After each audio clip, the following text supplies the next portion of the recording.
Well, hey everybody, it's Sandy and welcome back to my channel dedicated to helping you advocate for your own health, one topic at a time. So it's hard to believe that it's been almost a year since my thumb surgery. I had that terminal arthritis of the CMC joint, which is where the thumb meets the wrist. It's way down here. It's a very tough surgery to go through that tends to have very good results associated with it. And I documented my journey. It's a brutal surgery to go through, and I think it's time for the other side.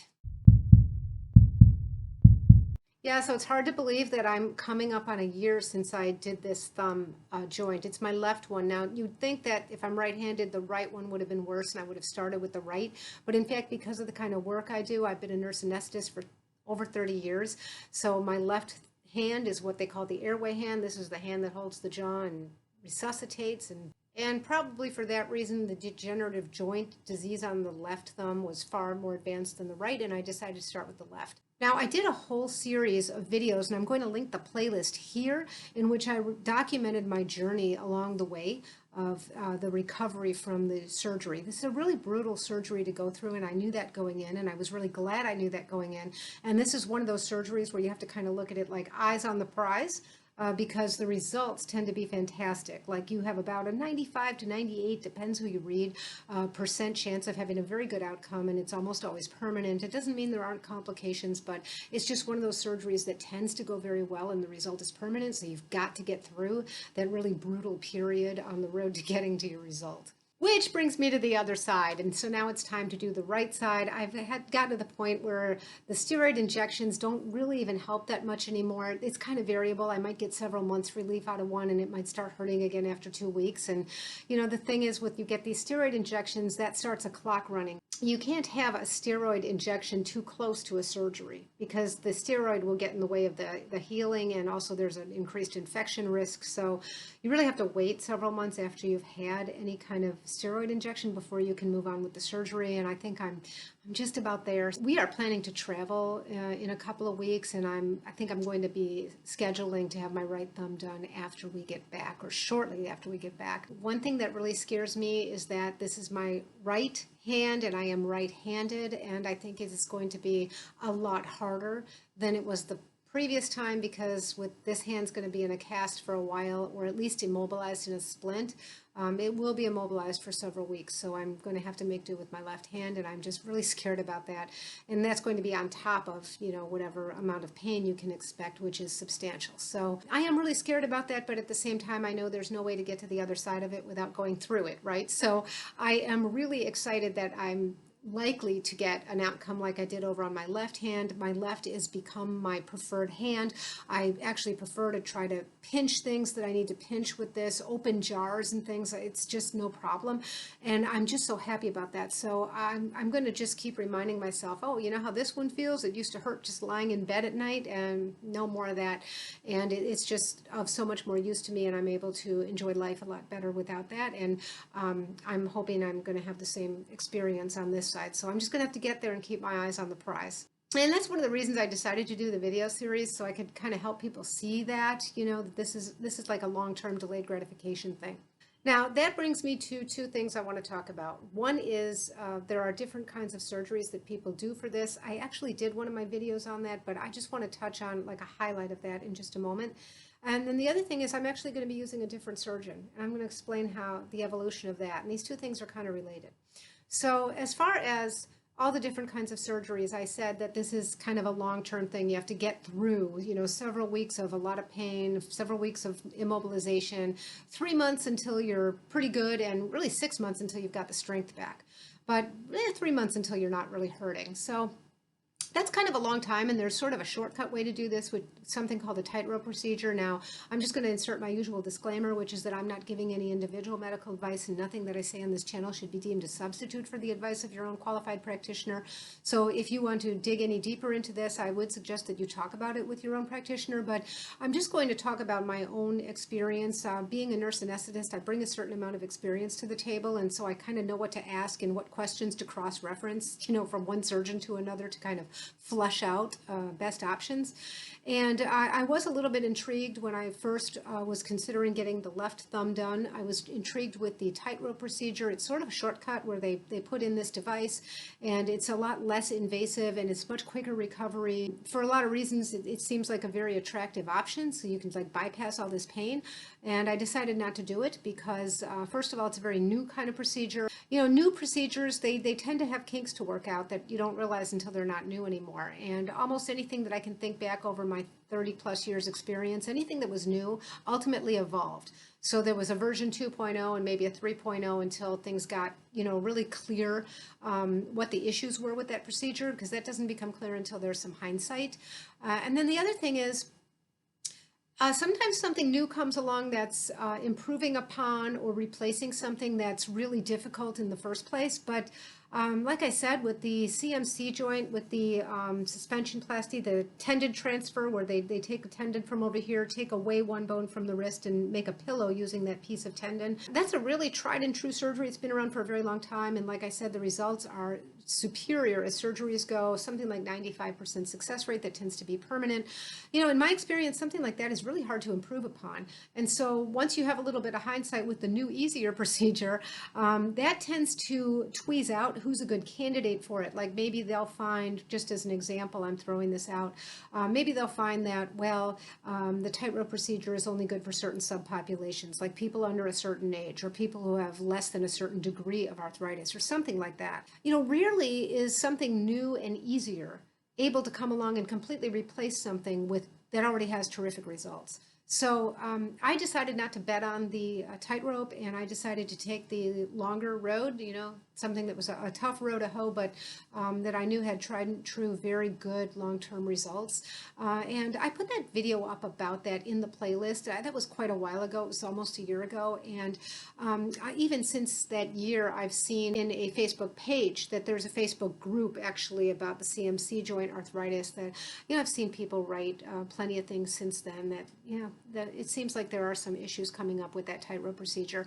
The other thing that's kind of a red flag is if you look up the tightrope procedure, the tightrope, there's a trademark symbol right next to it, that little R. And the issue with that is that, so it's using a particular device. So that means you have to go find a surgeon who's doing that. So you're kind of chasing the device, not finding a good surgeon in the first place. I mean, they might be a good surgeon, but you're not starting with that. You're starting with a device. And in my experience, that's kind of backwards.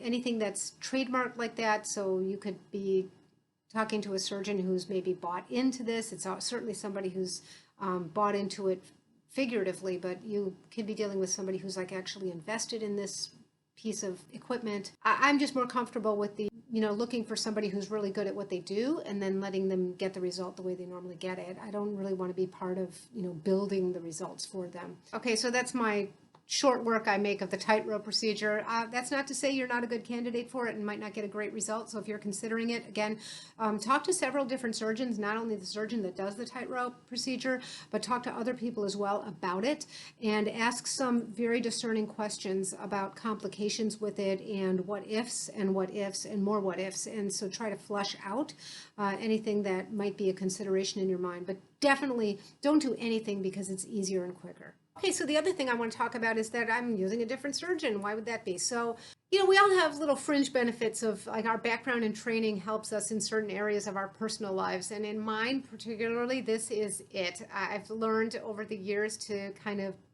check and cross-reference between different people's opinions to kind of flush out what the best option is.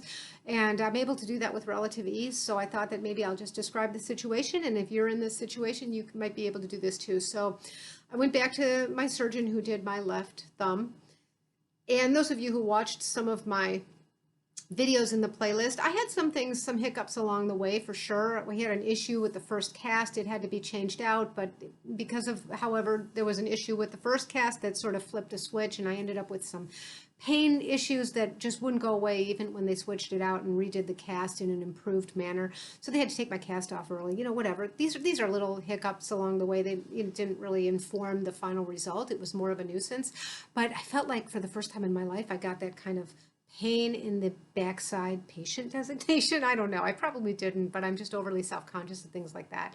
So that part wasn't great, but I still was planning to use my same surgeon again. So we went back and we looked at the right side, and he looked at it and he examined the hand and moved the thumb around a bit. And he said, okay, so for this side, what I would do is the same surgery as we did on the left, but I would also add a fusion. And a fusion is when they put two joints together so that where normally they would move, like let's say this joint moves those two bones. If this were fused, now those wouldn't move. You know, this top one could still move, but a fusion is when you kind of get rid of the mobility at the joint, and usually it's achieved by pinning two bones together. So you put a pin from here to here, and then this would not move anymore. And fusion is done for unstable joints in a lot of places, toes, fingers, and things like that. So I was disappointed. I guess I wasn't shocked to hear him say he wanted to do a fusion. It was my dominant hand. I thought, okay. And then he showed me that where the thumb, this thumb is kind of unstable, and you know, in his estimation, it was better to just go ahead and fuse it. And he had patients when I asked him about what people can and can't do later. He said he had people who do all kinds of work, including landscaping and things like that, that just haven't really found themselves hindered. But I did know from the work that I do that fusion kind of raises the stakes, and where if without the fusion you might have a 95 or 98% success rate, you know, now it's down a bit from there because you can have some pretty ugly complications with the fusion. Now, certainly more often than not, the vast majority of them go well and don't have that problem, or we wouldn't be doing them, but it just does raise the stakes. So I decided that I was going to get a few more opinions, and I went to another hand surgeon who I haven't worked with hands in a long, long time. So even in my area, I wasn't real familiar with these hand surgeons. I don't know them, but you know, in our field, we know who to ask. So you just find a colleague who works in that setting, and I found another really good hand surgeon, and he sat down, he looked at it, and he just described the same surgery that had been done on the left that he thought he would do on the right. And I was very grateful. I hadn't told him what the other surgeon said because I didn't want to get a biased second opinion. I wanted to get an objective second opinion. And so I let him just take a look at it, look at the x-rays, move the thumb around, and then tell me his thoughts. And when he was all done, I asked a couple questions, and then finally I said, I have just one leading question then that I'm going to ask you, and that is, you didn't say anything about a fusion. So I take it you don't see any reason to do a fusion. And he took my hand back and he looked at the thumb again, and he said, well, you see, your thumb is unstable here, and some people would fuse that. Now, there's not a complete consensus on whether to fuse the thumb for that reason, and it certainly isn't an absolute indication to fuse the thumb. He said if the thumb was hyperextended, and what that means is like this angle was wider, it was able to come way back here, hyperextended, that's an absolute indication to do a fusion. But if the thumb is just unstable, maybe and maybe not. And it seems like this or that or whatever he showed me, that's not bothering you. Nope, that's not bothering me. Only thing that's bothering me is right here, the CMC joint. He said, in that case, you know, most often if you don't fuse it, people are perfectly comfortable with it. It's not of much consequence. And on the off chance that it turns out to be of any consequence, you're always preserving the option to fuse it later. Now, yes, that's a second surgery, but it sounds like that in the majority of cases, you don't need to go there. So I was really happy to hear that, and for that reason, I decided to use this particular surgeon, who I'm going to be using this time. He also does a couple other things a little bit differently, namely, he immobilizes with the cast for only 3 weeks instead of 5 weeks. That is a huge difference, actually, and I have read that the more up-and-coming, the newer hand surgeons who are more recently out of residency are doing it for, or out of fellowship, excuse me, are doing it for even less time because there's not bones that are healing together here, it's just all soft tissue. So 3 weeks versus 5, considering part of the difficulty I had was with the cast and the immobilization, was really appealing to me, and also especially since it's my right hand, which is my dominant hand. That means that's 2 weeks sooner that I will be getting into the occupational therapy to start getting the use of the hand back. All these things really spoke to me, and I'm really glad that I got that second opinion. So does that mean I would never do a fusion? Absolutely not. I would do a fusion on this thumb.